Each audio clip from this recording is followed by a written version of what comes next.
का वर्ग यहाँ पे काई स्क्वायर बराबर sigma F O minus F E का स्क्वायर अपॉन एफ ई, यह फॉर्मूला है।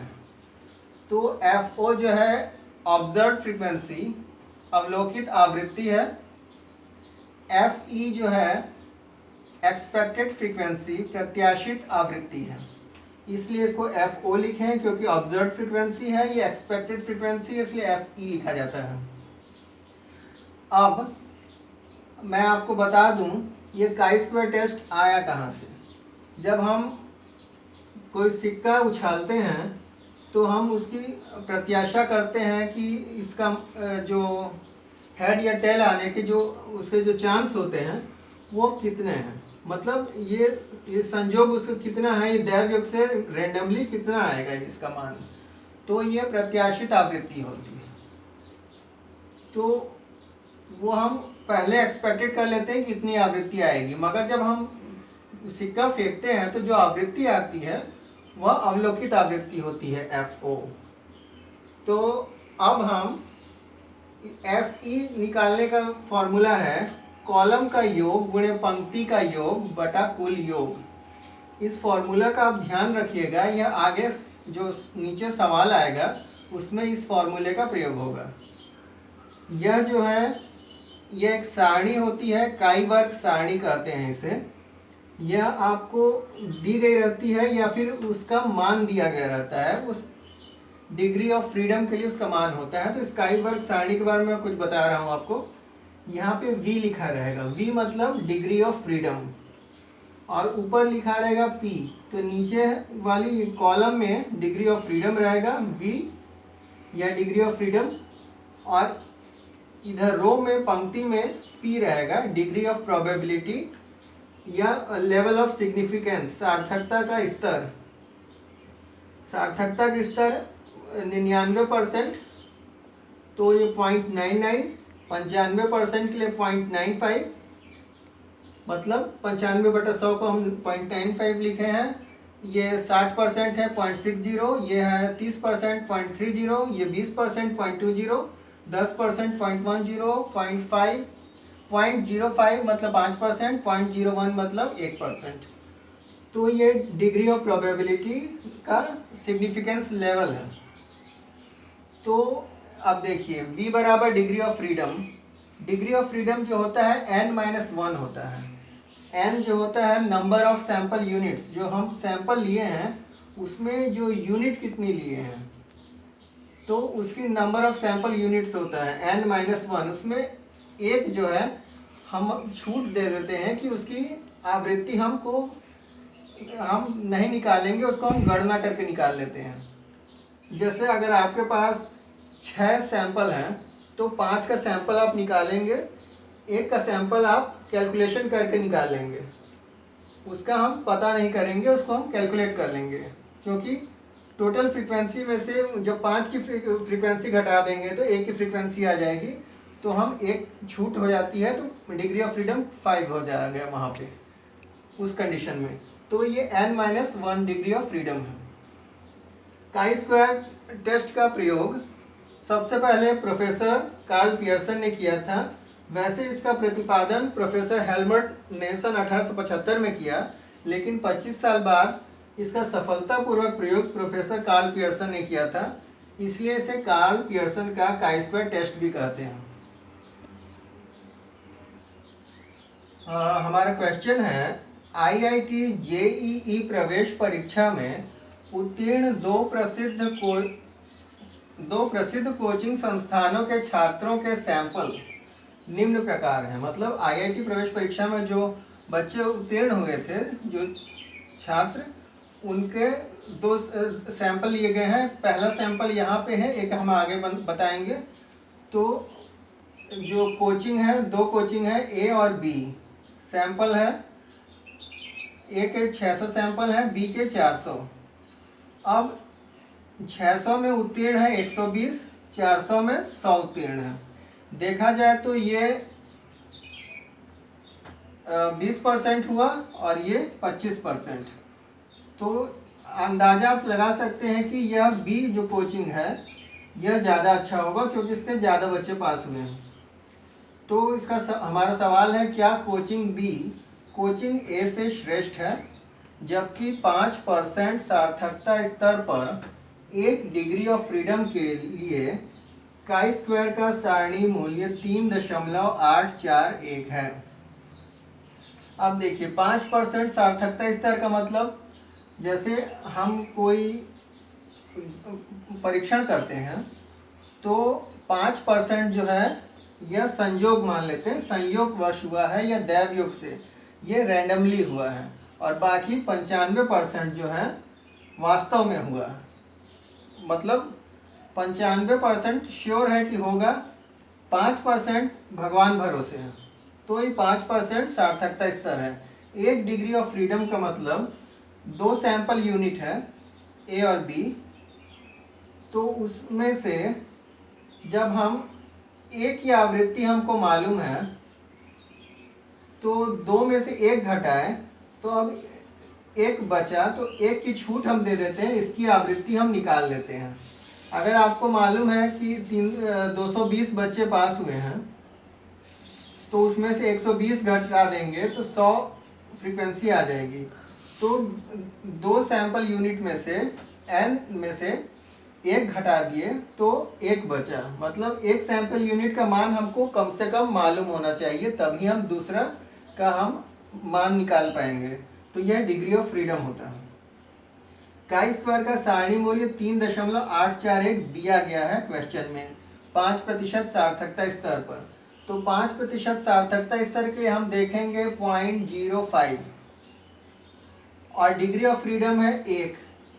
तो पहली पंक्ति में 0.05 के नीचे 3.84 आया है, यही मान 3.841 यहाँ दिया गया है। अब सवाल हल करने के लिए हम सबसे पहले शून्य परिकल्पना करते हैं। शून्य परिकल्पना का अर्थ को नल हिपोथेसिस कहते हैं। तो हिपोथेसिस का H और नल का मतलब 0, तो यहाँ पे H 0। शून्य परिकल्पना में हम मानते हैं कि दोनों कोचिंग की श्रेष्ठता में कोई अंतर नहीं है। इसमें माना जाता है कि दोनों गुण स्वतंत्र हैं, उनमें कोई अंतर नहीं है। अब हम अवलोकित आवृत्ति को इस प्रकार का एक टेबल बनाकर लिखते हैं जिसमें 3 कॉलम और 3 पंक्ति होगी। तो सबसे पहले हमारी आवृत्ति है 120 और दूसरी आवृत्ति है 100। तो 120 के नीचे 100 लिख दिए। इनका टोटल हो गया 0 0 का 0, 2 + 0 2, 1 1 2। अब जो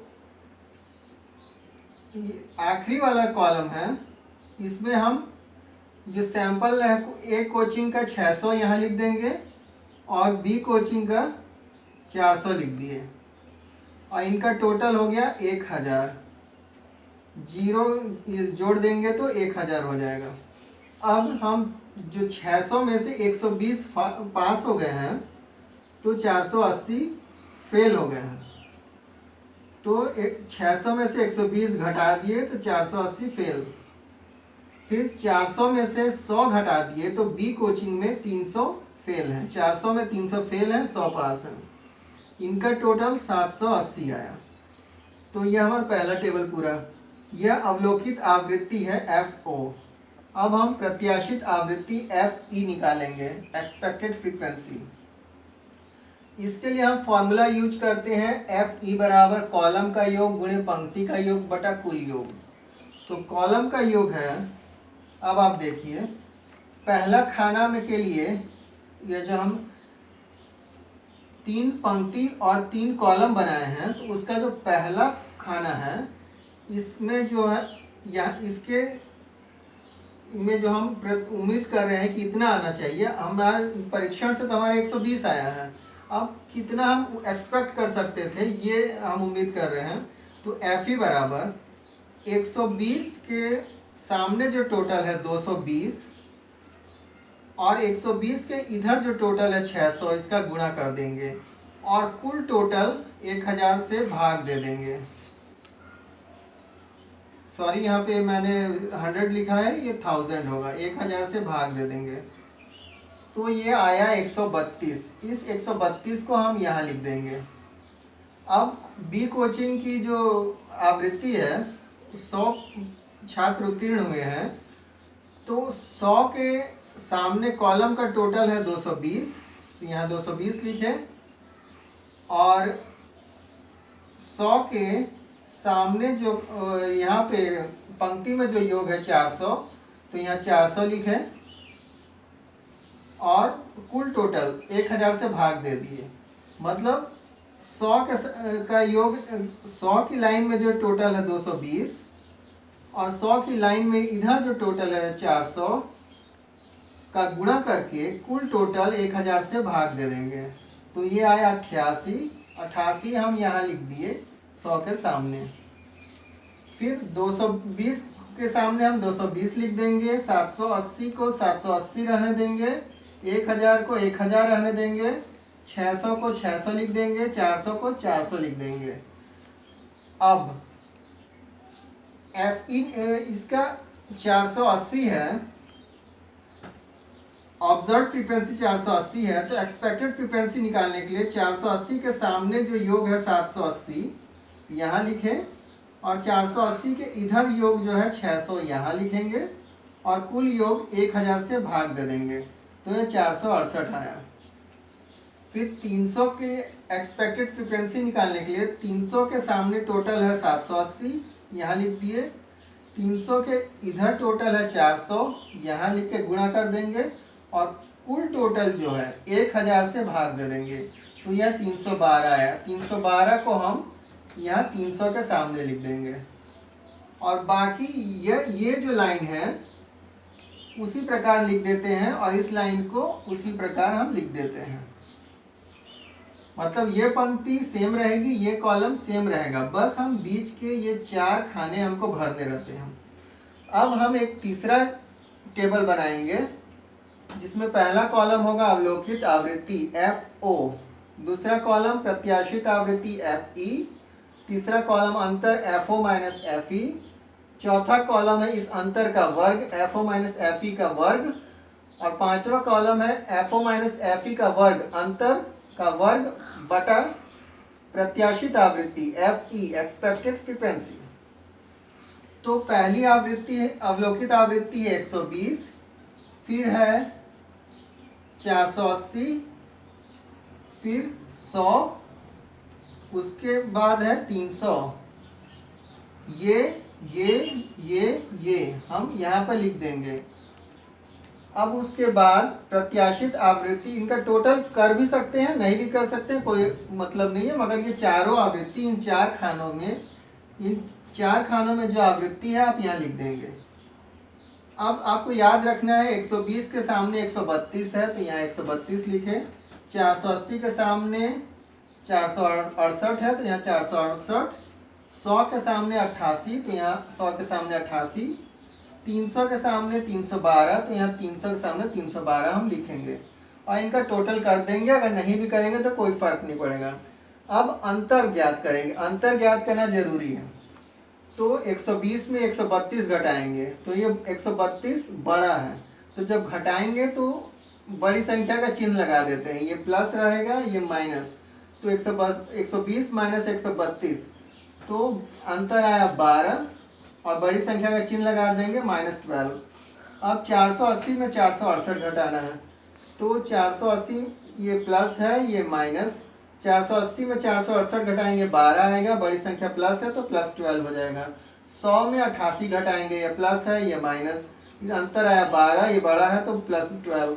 300 में 12 घटाएंगे तो ये प्लस है ये माइनस, 312 बड़ा है तो ये हो गया -12। तो ये कॉलम में मान बराबर होंगे। अब हम इनका वर्ग करेंगे, तो ऋण का गुणा ऋण से करेंगे तो धन आएगा, 12 का वर्ग 144, 12 का वर्ग 144, इसका भी 144, और ऋण 12 गुणे ऋण 12 बराबर धन 144। इसका योग करने का, इन दोनों कॉलम का योग करने का जरूरत नहीं है। अब FO माइनस FE का होल स्क्वायर, इसका हम वर्ग करेंगे। वर्ग हम ऑलरेडी कर चुके हैं, इसका हम वर्ग कर चुके हैं, तो हमको वर्ग नहीं करना है, ध्यान रखिएगा। FO माइनस FE का ये होल स्क्वायर जो है यहाँ पे 144 है, तो यहाँ 144 लिखकर और भाग देंगे एफ ई प्रत्याशित आवृत्ति 132 से। तो 144 में 132 से भाग देने पर 1.09 आएगा। फिर 144 में 468 से भाग देंगे तो 0.30 आएगा। अब 144 में 88 से भाग देंगे तो 1.63 आएगा। 144 में 312 से भाग देंगे तो 0.46 आएगा। यह सब प्लस में आएगा, ये चिन्ह आपको नहीं लगाना है, यह सब प्लस में होना चाहिए। अब हम जो है इसका टोटल कर लेंगे। तो टोटल करने पर काई का वर्ग आया, इस मानों का टोटल करने पर काई का वर्ग आया 3.48। तो कैलकुलेशन से हमारा काई वर्ग का मान आया, सॉरी, कैलकुलेशन करने पर काई वर्ग का मान 3.48 आया। अब काई वर्ग का जो मान 3.48 है, यह काई वर्ग के सारणी मूल्य 3.841 से कम है। जो हमको काई वर्ग का टेबल वैल्यू दिया गया है 3.841, इससे यह जो है कम है। अतः हमारी शून्य परिकल्पना गलत है। अगर यह अधिक होता, हमारा जो कैलकुलेटेड वैल्यू दिए गए मान से अधिक होता, सारणी मूल्य या टेबल वैल्यू से अधिक होता, तो हमारी परिकल्पना सही मानी जाती। मगर चूंकि यह जो हमारा कैलकुलेटेड वैल्यू है दिए गए मान या सारणी मूल्य से कम है, अतः हमारी शून्य परिकल्पना गलत है। मतलब दोनों कोचिंग समान रूप से श्रेष्ठ हैं, उनके गुणों में कोई अंतर नहीं है। कोचिंग बी की जो सफलता है 5% जो अधिक सफलता है, वह मात्र संयोग है। अब हम दूसरा सैंपल लेते हैं। अगर मान लीजिए उसी कोचिंग के ए और बी के 1000 बच्चे और 800 बच्चे, कोचिंग ए के 1000 बच्चों में से, छात्रों में से 320 उत्तीर्ण हुए और कोचिंग बी के 800 छात्रों में से 400 उत्तीर्ण हुए। तो देखने पर यह 32% हुआ और यह जो 50%। तो बी देखकर हम पता कर सकते हैं कि बी 50% है, बच्चे पास हुए हैं, तो बी कोचिंग अच्छा होगा। तो हमारा क्वेश्चन है, क्या कोचिंग बी कोचिंग ए से श्रेष्ठ है, जबकि 1 डिग्री ऑफ फ्रीडम के लिए 5% सार्थकता स्तर पर काई वर्ग का सारणी मूल्य 3.841 है। यह दिया रहता है हर क्वेश्चन में। तो हम क्या करेंगे, शून्य परिकल्पना करेंगे, नल हिपोथेसिस H0। यह करेंगे हम परिकल्पना की दोनों कोचिंग समान रूप से श्रेष्ठ हैं, उनके गुणों में कोई अंतर नहीं है। अब हम अवलोकित आवृत्ति निकालेंगे FO। तो हम उसी प्रकार जो पहला हमारा है 320, यहाँ पहले खाने में लिखेंगे। फिर 1000 में 320 घटाए तो 680 फेल हुए हैं, उसको बगल के खाने में लिखेंगे। फिर अब 320 के नीचे हम 400 लिखेंगे और 800 में से 400 घटाए तो 400 बच्चे फेल हुए हैं, तो इसके बगल के खाने में लिखेंगे। तो अब इनका टोटल करेंगे तो पास उत्तीर्ण छात्रों का टोटल हुआ 000 और ये 720 उत्तीर्ण हुए और अनुत्तीर्ण छात्रों का टोटल हुआ 1080।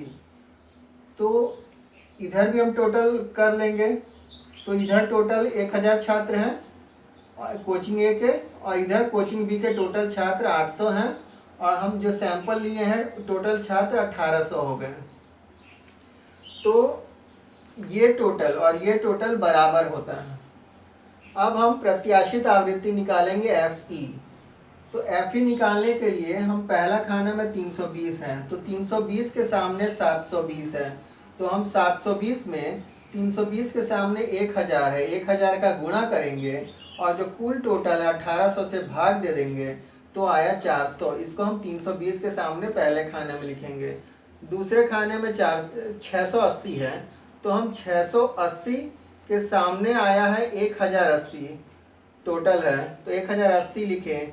अब 680 के सामने इधर पंक्ति में टोटल है 1000, तो 1000 लिखकर गुणा कर देंगे और कुल टोटल 1800 से भाग दे देंगे, तो यह 600 आया। इसको हम 680 के सामने के खाने में लिख दिए। अब देखिए, आपको इस बात का ध्यान रखना है कि 400 जो खाना आप ले रहे हैं तो उसके कॉलम का योग 720, इस मान लीजिए यहाँ पे 720 आया, और उसकी पंक्ति का योग यहाँ पे 800 है, इनका गुणा कर कर कुल सैंपल का टोटल 1800 से भाग दे देंगे। यहाँ पे 1800 है, और क्वेश्चन में कुछ भी हो सकता है, तो आपको ध्यान रखना है पंक्ति का योग गुणे कॉलम का योग बटा कुल योग, यह एक्सपेक्टेड फ्रीक्वेंसी का फॉर्मूला होता है। तो ये 400 के लिए आया 720 गुणे 800 बटा 1000 बराबर 320, तो हम इसी के खाने में यहाँ 320 लिखेंगे। फिर हमारी अवलोकित फ्रीक्वेंसी है 400, तो इसकी कॉलम का योग है 1080 और पंक्ति का योग है 800, तो 1080 में 800 का गुणा किया और कुल योग 1800 से भाग दिए तो आया 480। तो 400 के सामने वाले खाने में 480 लिख दिए यहाँ पर। अब इसका योग कर लेंगे तो 720 आया, और इसका योग करने पर 1080 आया, इसका योग करने पर 1080, इसका 720, और यह जो है हम सेम वैसा ही लिख देते हैं। अगर नहीं लिखेंगे तो टोटल कर लीजिए, 1000 हुआ, इसका 800 हुआ, इसका 1800 हुआ। तो आपको ध्यान रखना है ये और ये नीचे वाली पंक्ति और आखिर वाला कॉलम समान होते हैं। अब हम एक टेबल बनाएंगे, उसमें अवलोकित फ्रीक्वेंसी FO लिखेंगे। तो पहले 320, उसके नीचे 400, फिर 680, उसके नीचे 400। अब हमको ध्यान रखना है कि 320 के सामने है 400, तो यहाँ 400, 680 के सामने है 600, तो यहाँ 600, 400 के सामने है 320, तो यहाँ 320, इस 400 के सामने 480, तो यहाँ 480, उसके ठीक सामने वाली आवृत्ति रखेंगे। अब इनका अंतर निकालेंगे, FO माइनस FE। तो यह छोटा है, यह बड़ा है, तो छोटे में बड़े को घटाएंगे तो माइनस में आंसर आएगा -80। यह बड़ा है तो बड़े में छोटा घटा है तो प्लस में होगा +80। यह बड़ा है तो +80, और यह छोटा है तो -80। यह आंसर सेम होता है। अब इसका वर्ग करेंगे, अंतर का वर्ग करेंगे, तो ऋण का वर्ग धन और धन का वर्ग भी धन, तो अंतर हमारा धनात्मक होगा। तो FO माइनस FE का वर्ग 6400 आया। अब FO माइनस FE का वर्ग बटा FE, इसमें हम इसका भाग दे देंगे।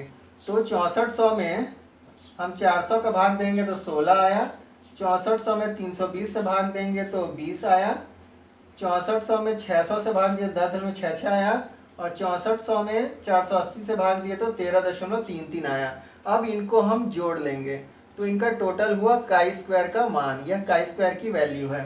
अब काई स्क्वायर की जो वैल्यू है, यह हमारी जो टेबल वैल्यू काई स्क्वायर का मूल्य 59.99 आया है, जो कि काई स्क्वायर के टेबल वैल्यू 3.841 से बहुत अधिक है। अतः हमारी शून्य परिकल्पना गलत है, मतलब हमने जो परिकल्पना की है वह गलत है। अर्थात कोचिंग बी कोचिंग ए से श्रेष्ठ है। कोचिंग बी जो है कोचिंग ए से श्रेष्ठ है।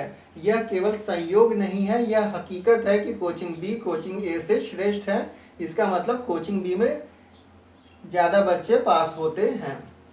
धन्यवाद।